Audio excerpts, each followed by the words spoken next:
Since the dawn of humanity, we've gazed up at the night sky and wondered about the moon.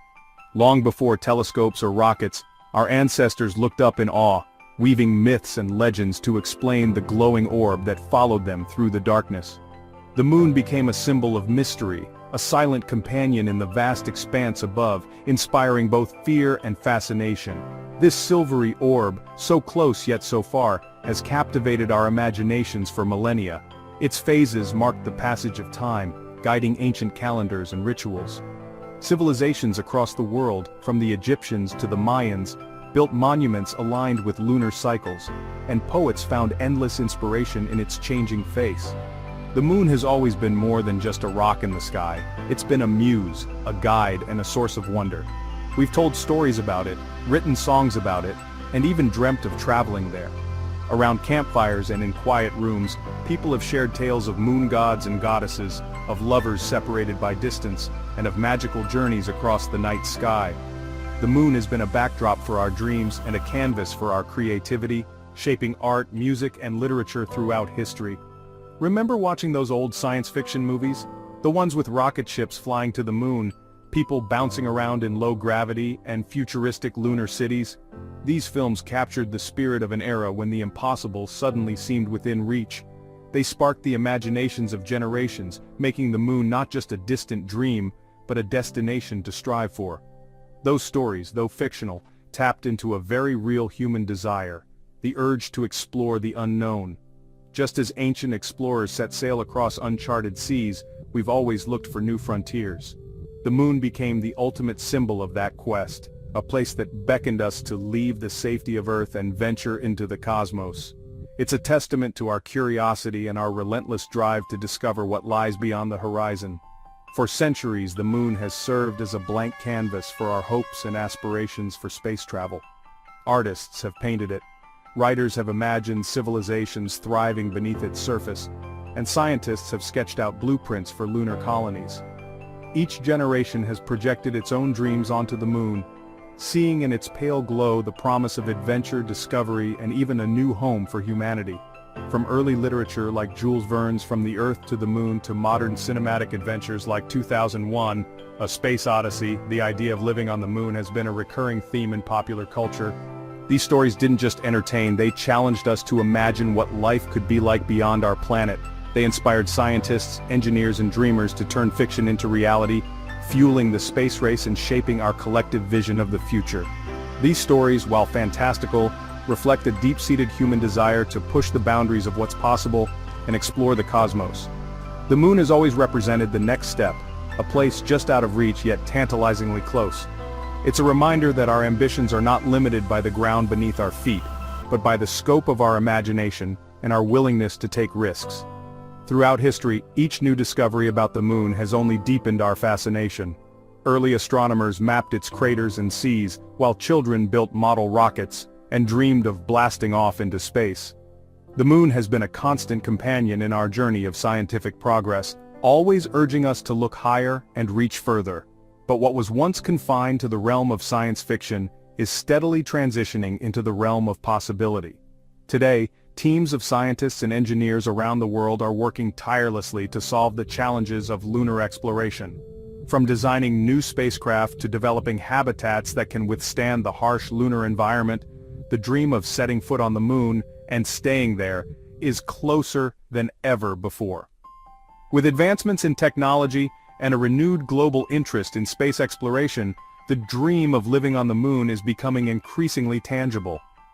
International collaborations are bringing together the brightest minds, and robotic missions are paving the way for human explorers.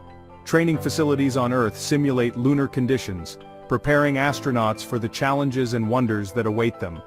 The question is no longer if, but when will we establish a permanent human presence on our celestial neighbor. As we count down to the next era of exploration, the moon stands as both a goal and a gateway, a stepping stone to the rest of the solar system and beyond. And what will life on the moon actually be like? Will we build thriving communities beneath its surface, grow food in lunar greenhouses, and watch Earthrise from our new homes? The answers are still unfolding, but one thing is certain. Our fascination with the moon has shaped our past, drives our present, and will continue to inspire our future as we reach for the stars. Imagine waking up not to the sound of birds chirping, but to the gentle, rhythmic hum of life support systems quietly working in your lunar habitat. The air is filtered and recycled, the temperature is perfectly controlled, and the soft glow of artificial sunlight fills your room. Instead of a view of trees or city skylines, your window looks out onto a stark, beautiful lunar landscape. Gray dust, jagged rocks, and the endless black of space. This is your new normal. A home away from home, on the surface of the moon. You're on the moon, remember? As you pull back the shade, you see the Earth, a distant blue and green marble suspended in the darkness. It's both comforting and surreal, a reminder of where you came from and how far you've traveled. The sight never really gets old. Some mornings you might even catch an Earthrise, watching your home planet slowly peek over the lunar horizon. It's a view that astronauts say changes your perspective forever, making you feel both incredibly small and deeply connected to everyone back on Earth. Your morning routine wouldn't be that different from life on Earth, at least at first glance. You'd still brush your teeth, though you'd use a little less water since every drop is precious up here. Breakfast might be a pouch of oatmeal or a protein bar, carefully prepared in a compact kitchen designed for zero waste. You'd check your messages from mission control, maybe even video chat with friends or family back on Earth, thanks to high-speed lunar internet. Getting dressed means choosing between comfortable habitat clothes or, if you're heading outside, preparing for a much more complicated process. But things would get interesting once you stepped outside your habitat. Before you can even think about going out, you have to put on a specially designed spacesuit. It's not just for show. This suit is your lifeline, protecting you from the moon's harsh environment. There's no air to breathe, no atmosphere to shield you from radiation or micrometeorites, and temperatures can swing from boiling hot to freezing cold in a matter of hours. The process of suiting up is slow and methodical, with every seal and connection checked and double-checked. Only then do you step into the airlock, ready to face the lunar surface. The moment you step outside, you're reminded that the moon is a world unlike any other. The gravity here is just 1/6 of what you're used to on Earth, so every movement feels different, lighter, almost dreamlike. Walking turns into a gentle bounce, and with a little effort, you can leap several meters in a single bound. It's fun, but it also takes practice to stay balanced and move efficiently. The dust beneath your boots is fine and powdery, kicked up with every step, and the silence is absolute. No wind, no animals, just the sound of your own breathing inside your helmet. Work on the moon would be focused on science and research, at least in these early days of lunar living. You might spend your day studying the geology of the moon, collecting rock samples that could reveal secrets about the solar system's history, or maybe you're running experiments in a lab, testing how plants grow in lunar soil, or how materials hold up in the extreme conditions. Some days you might help assemble new modules for the base, or maintain the systems that keep everyone alive. Every task is important, and every discovery brings us closer to understanding our place in the universe. But it wouldn't be all work and no play. Even on the moon, people need time to relax and have fun. In your free time, you could hop into a pressurized rover and explore nearby craters, searching for interesting rock formations, or just enjoying the view. Inside the habitat, you might join a game of low-gravity soccer or basketball, where every jump feels like flying. And for the truly adventurous, there's always the option of a spacewalk, venturing out onto the surface to experience the thrill of exploration firsthand. These moments of play and discovery are what make life on the moon truly unforgettable. Can you imagine playing baseball on the moon? With so little gravity, even a gentle swing could send the ball soaring for hundreds of meters. Home runs all day long. Sports and games would take on a whole new dimension, challenging you to rethink what's possible. Living on the moon would be a blend of hard work, scientific discovery, and moments of pure joy, a glimpse into a future where humanity is truly a spacefaring species. So, what would our homes on the moon look like? We can't exactly build wooden houses or skyscrapers up there. For starters, there's no wood on the moon, and even if there were, transporting building materials from Earth would be incredibly expensive. Instead, we'd need to get creative and use resources already available on the moon. One promising idea is to build dome-shaped habitats using 3D printers. These printers would use lunar dust and rocks, called regolith, as building material. The domes would be sealed to create an artificial atmosphere inside, complete with breathable air, comfortable temperatures, and protection from radiation. Think of it like living inside a giant high-tech snow globe. Inside, these lunar homes would need to be self-sufficient. We'd grow our own food in hydroponic gardens, recycle water and waste, and generate power using solar panels.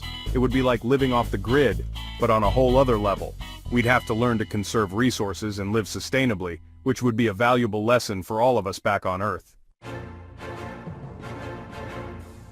Living on the moon might sound exciting, conjuring images of bouncing in low gravity and gazing at the Earth hanging in the black sky.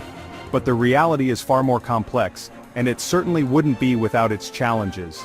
The moon is a place of stark beauty, but also of extreme danger and relentless obstacles that would test even the most prepared explorers.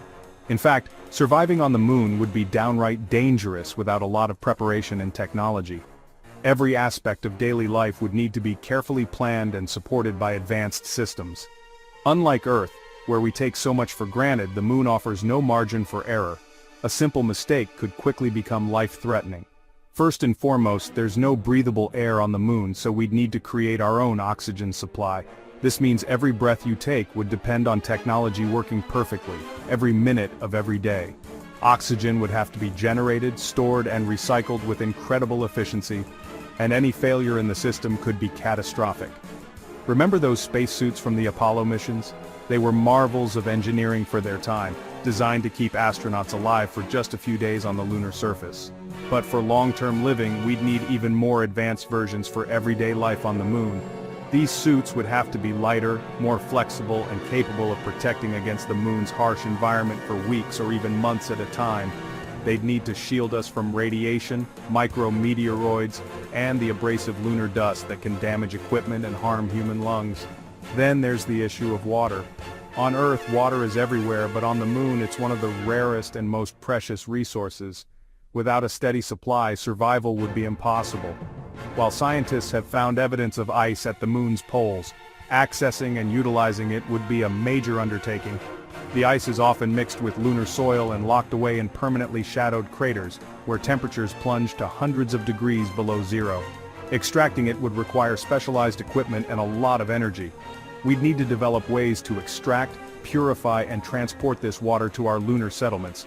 This means building complex infrastructure from mining rigs to purification plants, and creating storage systems that prevent precious water from escaping into the vacuum of space. Every drop would be carefully measured and recycled. And don't forget about food. On the moon, there are no grocery stores, no fresh produce, and no easy way to restock supplies. Every meal would have to be planned in advance, and food would need to be stored for long periods without spoiling. Growing crops in lunar soil, which lacks essential nutrients found in Earth's soil, would require innovative agricultural techniques. Scientists are experimenting with hydroponics and aeroponics, methods that use water and air instead of soil, to grow food in space. But even these systems need to be carefully managed to provide the right balance of nutrients, light, and water. We might need to create special greenhouses or even rely on lab-grown food sources. Imagine eating salads grown under artificial lights or burgers made from cultured meat, all produced in sealed habitats far from Earth. These solutions could help sustain lunar settlers, but they'd also require constant innovation and maintenance. The challenge of food production would push us to develop new technologies and rethink what it means to farm and eat in an alien world. And let's not forget about the moon's lack of a substantial atmosphere. Unlike Earth, which is wrapped in a protective blanket of air, the moon is exposed to the harshness of space. This means no protection from harmful radiation from the sun or meteoroids. Solar flares and cosmic rays can be deadly, and tiny meteoroids traveling at incredible speeds can punch holes in habitats or equipment. Our habitats would need to be radiation shielded, possibly buried under lunar soil or built with special materials. We'd also need to develop systems for early detection and deflection of potential meteoroid impacts using radar, sensors, and perhaps even automated defense systems. Emergency preparedness would be a way of life, with regular drills and backup systems for every critical function. The smallest oversight could have serious consequences, so teamwork and vigilance would be essential. Living on the moon would be a constant learning experience, demanding adaptability, resourcefulness, and a healthy dose of courage. Every day would bring new challenges, but also new opportunities to push the boundaries of what humans can achieve in the most unforgiving environment we've ever called home.